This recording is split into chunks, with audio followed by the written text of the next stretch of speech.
Ja vás zdravím. Moje meno je Helena Valachovičová a som trénerka zdravotnej telesnej výchovy.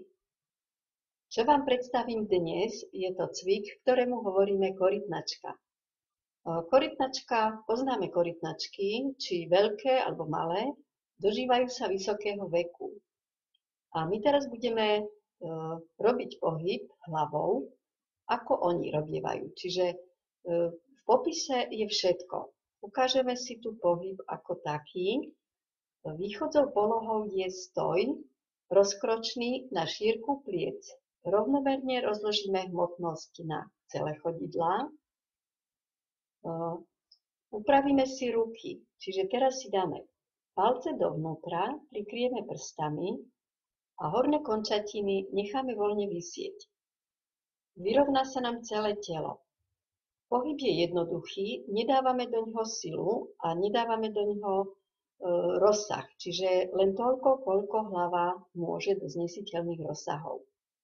Tak z tejto východzej polohy hlava mi voľne klesne s výdychom dole, s nádychom urobím z pliec pancier, hlava sa zodvihla, pancier držím a len jemne pustím hlavu do záklonu s výdychom. A s nádychom všetko vrátim do východzej polohy. Toto je 1 krát. Doporučuje sa 7 až 12 krát pri jednom cvičení. Ukážeme si tento pohyb ešte raz. Východzia poloha je pohľad priamo dopredu, telo je inak ako predtým. S výdychom voľne hlava klesne, s nádychom zdvíham plecia pancier a s výdychom jemne hlava do záklonu a s nádychom vrátim plecia a hlavu. Toto je 1 krát, doporučuje sa 7 až 12 krát. Čo je tu dôležité?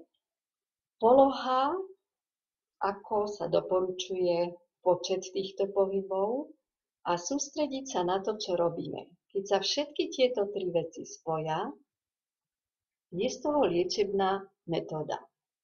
Jej účinok sa prejavuje okamžite. Takže toto je pre dnešok všetko a ja sa teším na vás na budúce. Majte sa krásne, dovidenia.